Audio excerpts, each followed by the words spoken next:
You're listening to the Toolstation Western League podcast with Ian Knockholds and Tom Hiscott.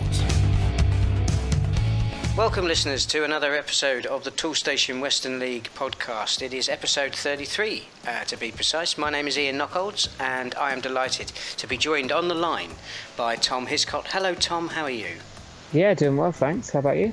I'm not bad. I had a very pleasant weekend. I was one of the 180 that made their way to Weymouth Street in Warminster on Saturday afternoon for the First Division game between Warminster and Radstock, and a very enjoyable time I had as well.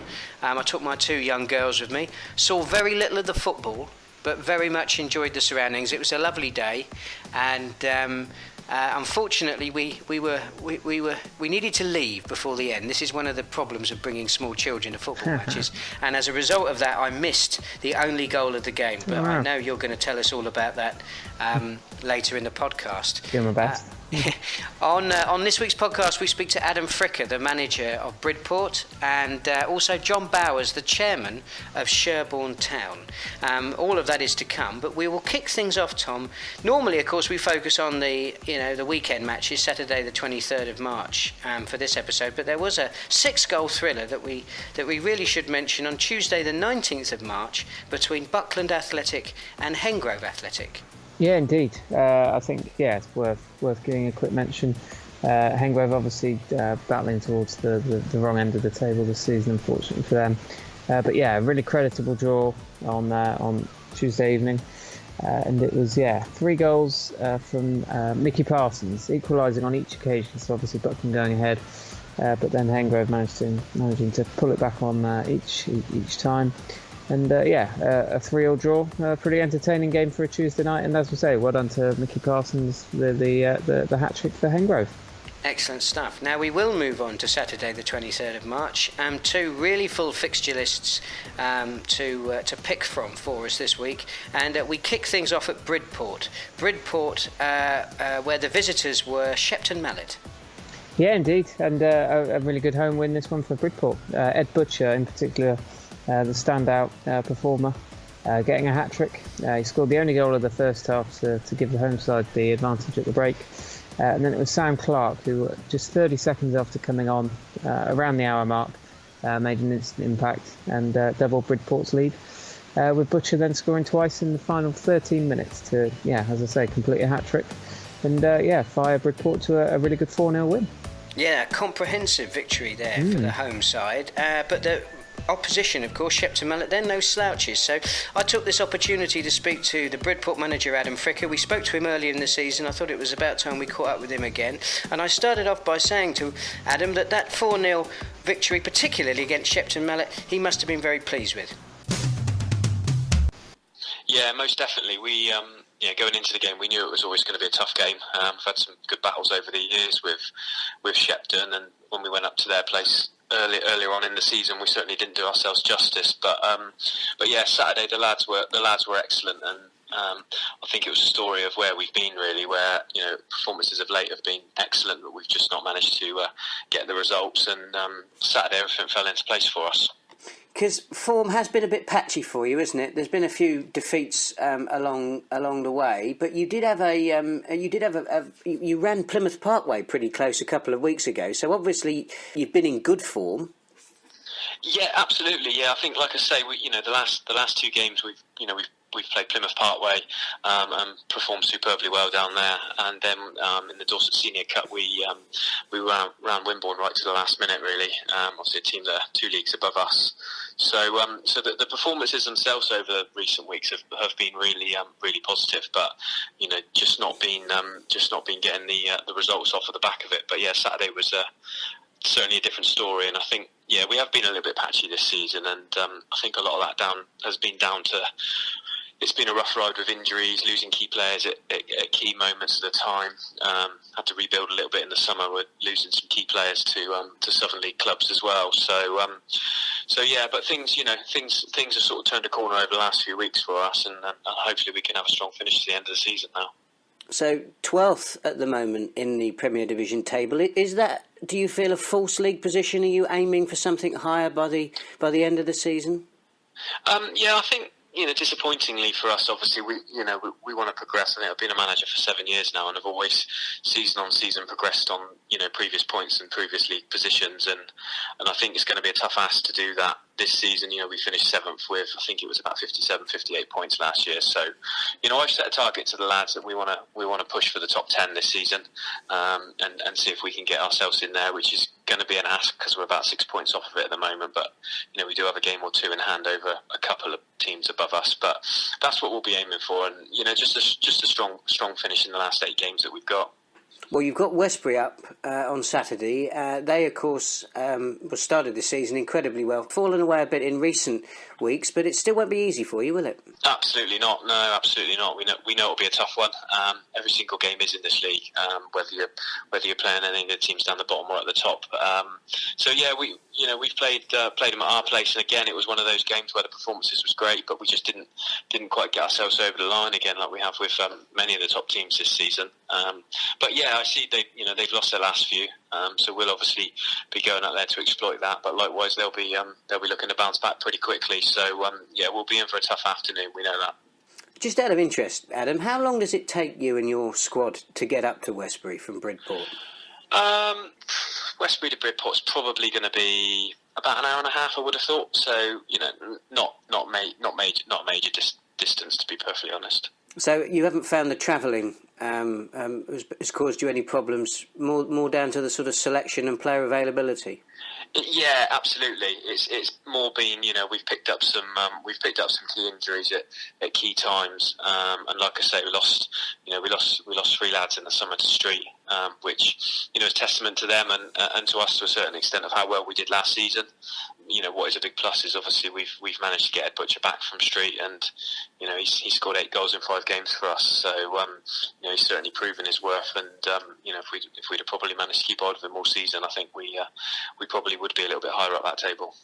Just looking ahead at those remaining fixtures for you to the end of the season, you've still got Willand to play at your place. Now, Bridport's never an easy place for anybody to go in the Western League, so that match could have a really big influence on the title race. Yeah, definitely. Yeah, the lads thrive on playing the teams up the top as well, and I think this season we've always put in very good performances against the teams at the top of the table, and probably let ourselves down maybe against the teams that are around us and below us. So it's definitely one we'll be up for.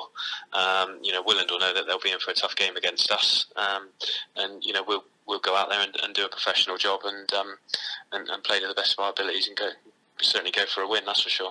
I mean, what do you make of the title race this season? It's proving to be really fascinating, isn't it?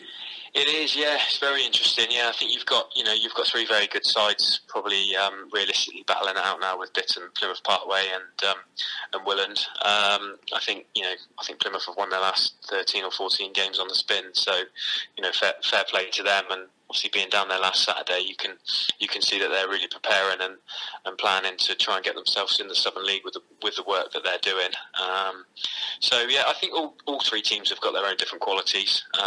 But Willand, to be honest, have been there all season, and fair play to them, and to be able to do what they've done, along with have a great FA Vars run as well, is full credit to them. Now, last season you helped me out with an interview with one of your players, legendary goal scorer Mark Salter, and I noticed his name was on the team sheet on Saturday, so I see he's still going strong. Absolutely, yep, still going strong at the age of 39. He actually spent his 39th birthday last Saturday playing centre-half for us down at Plymouth Parkway due to a bit of a centre-half injury crisis that we had. So that was, I think, one of the first times in his career that he's actually played centre-half, and fair play to him. He was excellent for us, and we did joke after the game that we might have been able to extend his career by a few more years. Yeah, touch of the Dion Dublins at the back. Absolutely, there. Absolutely. Experienced players can play anywhere, so... Well, it's probably a career in television on the sort of the old Homes Under the Hammer circuit, if he's up for that as well. One final question for you, Adam, and that is, on last week's podcast, we broke the news that Sinbins will be in the Western League next season. What do you make of that? It's going to be an interesting one. my opinion, probably not a massive fan of them, but don't massively know how it will work. So I think it's one of those that you have to just see how it goes when it comes in. Our reserves play in a league that have got them this season. We've not really had too many conversations with our reserve team manager about how it's worked for them, but it's just one of those that get the game's changing quite rapidly, and you just have to adapt to the new things that are brought in, really. And my thanks to Adam for his time. Now moving on, Buckland Athletic. They were at home. Arguably a surprising result, Tom, against Cribbs. Cribbs are in top-notch form, so I suppose for them, they won't be surprised that they got the victory. But Buckland, don't expect to lose many at home. But it was 4-2 victory for Cribbs, and they've now won 7 of the last 8 in all competitions. 2 goals in the first half for them from Sol Wanjao-Smith and George Kello. Either side of a goal from Chris McPhee for the host. And then Jason Vincent scoring twice midway through the second half to extend Cribbs' lead, with the informed Ryan Bush heading home a consolation for Buckland. But a 4-2 win for Cribbs, and they continue to rack up the victories. Well, our next game had a virtually identical attendance to that last game between Buckland and Cribbs, and it had a identical scoreline as well. Chipping Sodbury Town, Willand were the visitors, and another 4-2 victory for the away side, Tom. Yeah, and this was far from easy for Willand. Obviously they've got a couple of teams chasing them towards the top of the table, and they've managed to just about sneak through and gain the 3 points on this occasion. They had gone ahead twice in the contest through Luke Holden and Ben Bickle. Goals from George Box, and then Sean Keats managed to pull things back, level things for Chipping Sodbury, who are a really good opponent on Saturday afternoon, and didn't make it easy for Willand. But then with 13 minutes left on the clock, leading scorer Luke Mortimer, obviously we've heard quite a bit about him this season, stepped up, and an overhead kick put them ahead. The Rovers and scored in the contest to complete the victory. So Willand eventually running out 4-2 winners. Excellent stuff. Now, Bitton, they would need to keep pace with Willand, and they travelled to Wellington. Yeah, indeed, and they were behind at the break, so it was looking like a tough afternoon for them. A goal from Joe Chamberlain 5 minutes before the break, giving Wellington the advantage at half-time. But then Bitton and Joe McLennan in particular doing really well at the beginning of the second half. Firstly hit a half volley from McLennan, levelling the scores, before he was then hauled down a couple of minutes later in the box, and Dean Griffiths stepping up and dispatching the resulting penalty kick to give Bitton a 2-1 lead, and that was how it stayed. Now the final one of our top 3 that we're eagerly seeing whether or not they can keep pace with each other is Plymouth Parkway. They travelled to Westbury. Now Westbury haven't been in much form of late, but Westbury were, I think, the first team, or certainly one of the first teams, to beat Plymouth Parkway this season. So would Plymouth get their revenge? Oh yeah. A big 4-0 win for them on Saturday afternoon. They do seem a little bit unstoppable at the moment. Only 1 goal in the first half, an in-swinging corner from Jordan Trott was headed home by Adam Carter. He's doing pretty well at the moment. And then Shane Crack, the captain, managing to double the lead 2 minutes after the break to put Plymouth Parkway 2 goals ahead. Crack was then sent off in a bit of a fractious second half. Westbury also having a man dismissed. But then Parkway pushing on pretty late, scoring a couple of late goals through Carter, and then Jordan Anir, substitute, came on and added a 4th, and Parkway roll on, another victory for them. If you're thinking Toolstation, I know they'll save me money, but do they have all the top brands? You know, DeWalt, Makita, Einhell, Stanley, Myra, Kudox, Nest and Santex. Yeah, they do. Over 15,000 trade quality products in the range from the leading brands with prices that are hard to beat. If you want a helping hand to save on your next job, try Toolstation. With over 300 branches, there's always a Toolstation near you. Now we move on to the First Division, and our first fixture from the weekend saw Bristol Telephones take on Corsham Town. Yeah, unfortunately a bit of a one-sided affair this one in the end. Corsham running out 6-1 victors away at the Telephones, who've shown real signs of improvement recently and definitely look capable of toppling a couple of teams over the next couple of months. But yeah, Caution, a really big win, an impressive win for them up in fifth spot. John Basley scoring twice in the closing stages of the first half. Either side of an effort from Josh Bright to give them a 3-goal lead at the break. But all the goals coming towards the end of the first half, so it was a good run from them to put them ahead. Nick Chandler then scoring a brace after the interval with another goal from Zach Hillier. So a big 6-1 win for Caution, but Telefrens I think ending the game with 8 men due to injuries and the red card. So it was a tough afternoon for the Phones, but another really good win for Caution. Now, the next fixture in the First Division is a pick of two really strong sides fighting it out at the top of the division. Cheddar were the home side, and the visitors were Ashton and Backwell United. Yeah, second versus third coming into the fixture. Cheddar finishing the weekend on top thanks to a 3-0 victory at home to Ashton and Backwell, doing all their damage inside the first half hour. A 20-minute spell in the first half. Really handing the Cheesemen the victory on this occasion.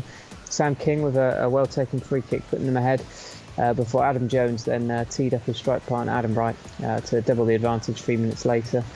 Danny Griffiths then heading home a third, and that was how it stayed. So a pretty comprehensive 3-0 victory for Cheddar on Saturday afternoon. Now we move on to Sherbourne Town. They've been in very good form of late, and they entertained Calne Town. Yeah, coming up against a Calne team who hadn't been in such good form themselves. Obviously up in lofty position, but that's mainly due to their early season forms. There was a 9-match winless run Calne will bring into this game, but that all ended a 3-1 victory over Sherborne. And inside 6 minutes through Tom Boakes, the away team, before Sherborne did manage to get back on level terms. Hayden Hodges levelling things on the half hour. But then, Calne pushing on in the second half. Robbie Mitchell giving them their second lead of the game. With then Joe Williamson, he scored 10 minutes from time, rounding the keeper, and completing an impressive win for Calne. Sherbourne Town are one of those sides that we haven't been able to get onto the podcast this season, and I do my best to try and rectify that, and I'm very pleased to say that this week we have been able to get hold of the club's chairman, John Bowers. Sadly, it wasn't to reflect upon a victory, which is what we normally try and do, of course, but they have been in very good form of late. They've won 4 of their last 6. Well, I just asked John that it was a shame that his side couldn't keep their good form going against Calne at the weekend. No, a bit disappointing. I suppose all good runs have to come to an end. Disappointing the fact that it was at home, and again, a great run that never wants to come to an end. And unfortunately, we gifted the opposition a couple of goals, and at this level, you can't gift opposition goals and think you're going to get away with it. We played Calne earlier in the season. I thought they were one of the better sides that we played. I think they beat us 3-0 up there. I'm not sure they were worth 3-1, but their goal came at a vital time, and it went 3-1. It could have gone 2-2 seconds before. That's football. Obviously disappointing. Take a positive slant in the fact that we're 2 losses in 8. And that's the way we're looking at it at the moment. Well, you're 13th at the moment in the First Division. Do you think that's a fair reflection on how your season's gone so far? Our season has been most peculiar, up and down really. We've never really looked like a relegation side, but you can get dragged into that fight as we did last year. Got much better depth of squad this year. Had some vital, really crucial injuries to key players. We don't complain about that because every team gets it. We just got to get on with it. But we've had some good replacements to coming up through. It's always a good chance for the reserve players to put their name down for a first team place. So it's no surprise to me we're on that run. It was coming for a long time. It's just that people don't always see it. If you just see the results in the paper and another loss, they don't know how the game's actually gone. And we've been strong. I can't think we probably had 2 poor games all season. Now, you've been averaging 95 at home this season, which is very good. I know the club are very active on social media, but what have you been trying to do to promote your club in your local community? We try everything. We've got a great commercial manager. I'm not just saying that because he's my son and he's doing it free of charge, but he's great at promoting the club. Going around the town, putting up posters with fixtures on, talking to people that are members of the club and getting local communities to not sponsor, but give discount if you're a member of Sherbourne Town Social Club.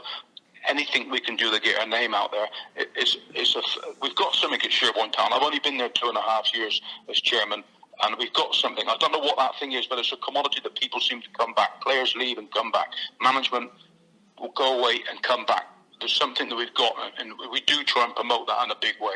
But like a lot of other clubs at our level, we struggle financially. We're never going to be a wealthy club. My target when I came was to try and make us break even, just be self-sufficient. And it's been best part of 3 years, and we're getting there. We're not quite there yet, because always something comes out of the woodwork. It's no joke. 50 to 60 grand a year to run the club, all self-funding. So we've got to go and find that somewhere. We talk to local businesses about sponsorship. I don't think in the past, I can spend some time because I'm semi-retired, and I can spend a bit of time talking to potential sponsors, whether it's match day sponsors, player sponsors, or main sponsors. And we've got ourselves a main sponsor for next year. Well ahead of next season, which is the first time that we've done that since I've been associated with the club. So it's all about building bridges with the local community and certainly local businesses. Now, one of the things I enjoy when I talk to chairmen, and normally, of course, we speak to managers, and we it's very difficult to get away from first team matters. But one of the things that never ceases to amaze me with the Western League is the amount of other football that is going on in our member clubs: women's football, youth football, disability football. When you take a holistic view of everything that's going on at Sherbourne Town, what other activities, what else have you got going on outside of that first division side? There's two things, main things. We've got a reserve team that play in the DPL, and we had a function at the club on Saturday night, which was a club night for reserve team players and first team players, anyone associated with the club. And I'm talking to a couple of the reserve team players. The reserve team is always on a hiding to nothing, because any player that hits form goes to the first team. We've got 2 or 3 reserve players that are currently in the first team and doing a great job, and it's a thankless task for the management team of a reserve side, because the minute they get any success, it's taken away from them because they take the better players. So that's hard work. DPL is a great level of football on its own.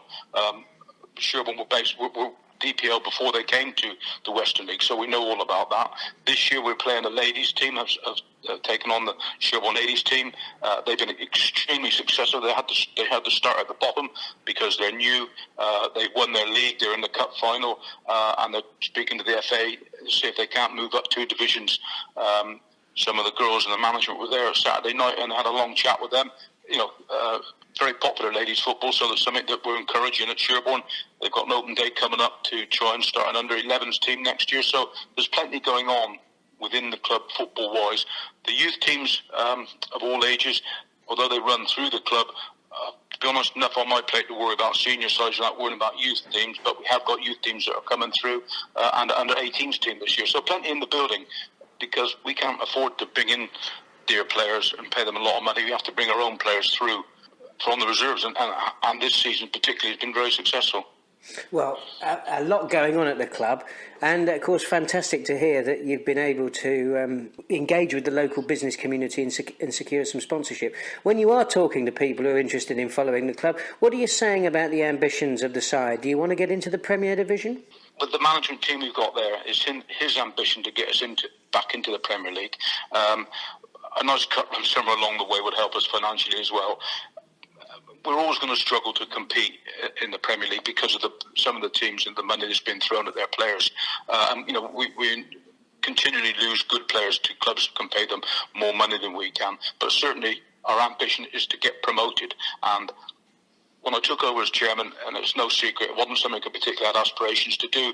I just went to a meeting to discuss who was going to be the new chairman and walked out the door, would put my hand up and bingo, here I am. No regrets there whatsoever. But I did think we could turn the club round in 12, 18 months. I then said it was a 3-year job, and I now think 2.5 years in, it's probably a 5-year job, and we are getting there.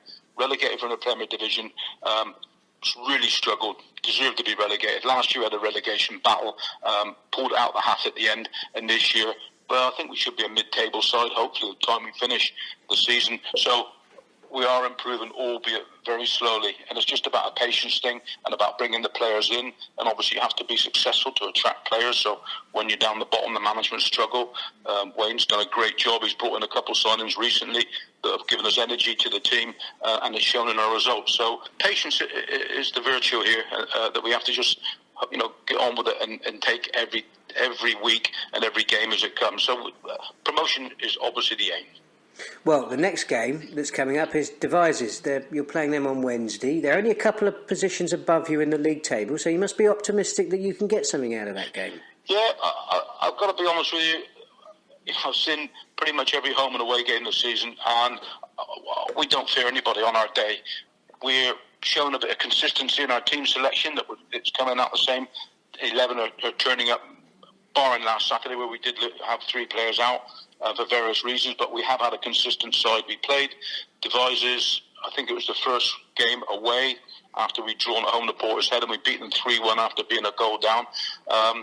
On our day, I actually don't fear anybody. We went to Cheddar and we're leading 1-0.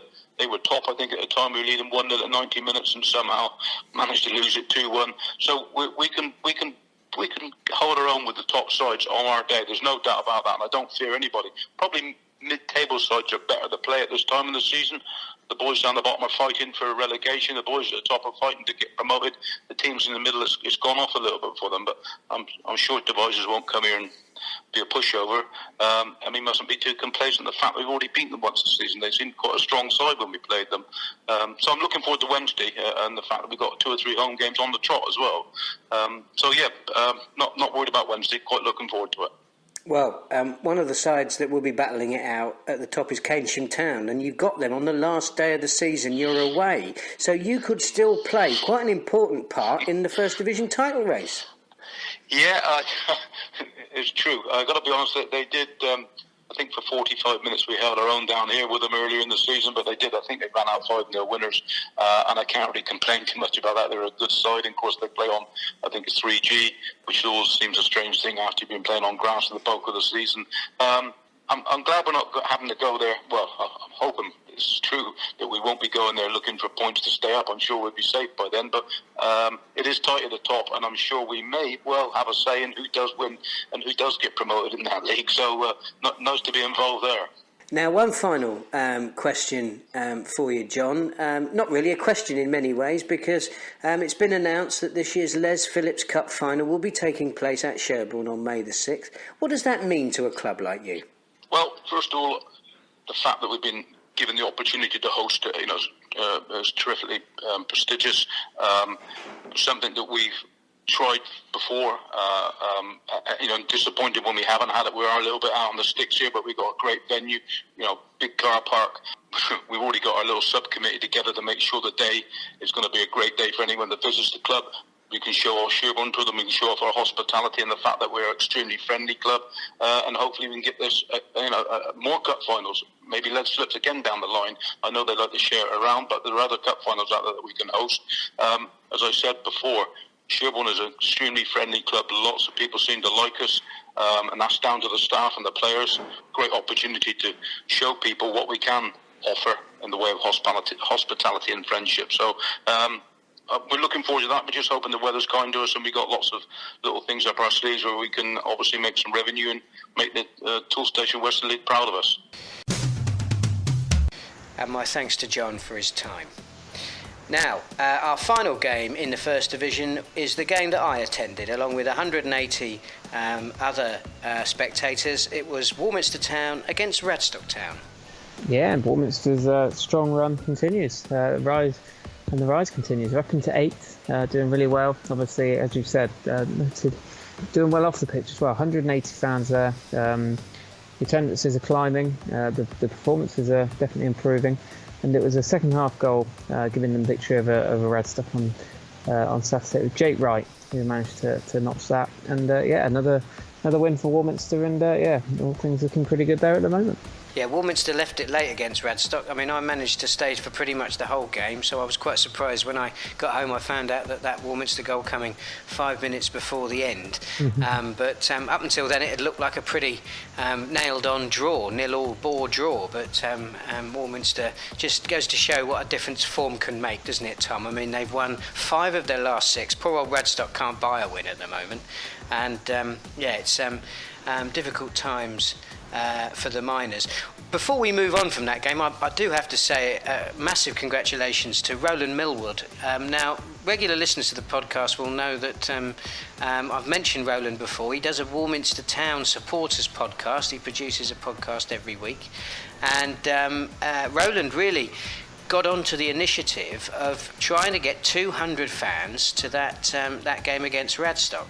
And as you can see from the attendance, he very nearly managed it. I mean, he really did. The club really did everything they could to push this and try and capture the imagination of their supporters. And when you see that their average attendance is a bit over 100, in fairness, but certainly 180 is a significant improvement on what they normally get. The other thing that we should mention, of course, as well, is that Westbury were at home to Plymouth Parkway, no less. And actually you had Devizes at home as well, just a few miles up the road. So there was a little bit of competition for Warminster, but still they managed to find 180 fans there. And I think that idea of setting a target and doing everything you can to publicise it through the local media, if it captures the imagination of your community, I think you will see the benefit of it on the gate. And certainly the very good efforts of Roland and all of the volunteers at Warminster, who do a fantastic job. It was a very welcoming atmosphere. They've got a lovely clubhouse, a very pleasant surroundings there. I thoroughly enjoyed my time. I have no issue at all with taking my children and my wife back there, and I would thoroughly recommend it as well. So hats off to Roland. Now we move on, Tom. We take a look at the fixtures coming up this week. We won't labour too much what's going on in the week, because depending on when you listen to this, the fixtures will probably have happened. Although I will say one fixture we should pay attention to is the Les Phillips Cup quarter-final. Buckland Athletic taking on Cadbury Heath. Of course, they're both of those sides still in the hat, still playing for a place in this year's final, which, of course, as we know, is being played at Sherbourne Town on May the 6th. So we will definitely be keeping an eye on those Les Phillips Cup games as we get to the pointy end of that competition. Anyway, moving on to Saturday the 30th of March. Which game in the Premier Division tickles your fancy? Gone for the top one, Bitton Parkway. Both teams obviously fighting for promotion, fighting for a title potentially if Willand slip up. Looking at it on Monday afternoon as we are now, it's second v third. I think both teams have got a midweek fixture in the league, so that could potentially change. It could be first versus third, or vice versa. So lots to play for, and a huge game. Parkway obviously showing their credentials, promotion credentials, with another big win away at Westbury on Saturday. So another tough trip for them.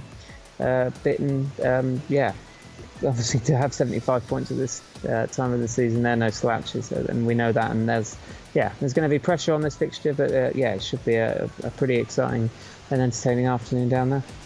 Well, I've gone for Westbury against Bridport. Westbury are really struggling for form at the moment, so they will definitely be targeting this game to get themselves back on track. Bridport, as we know, are in the bottom half of the table, but they are looking to build and have a stronger finish to this season. So both sides there with a real reason for trying to get a result. I'm sure it'll be a competitive affair and entertaining, I am sure. So we move on to the First Division, Tom, and what game have you gone for there?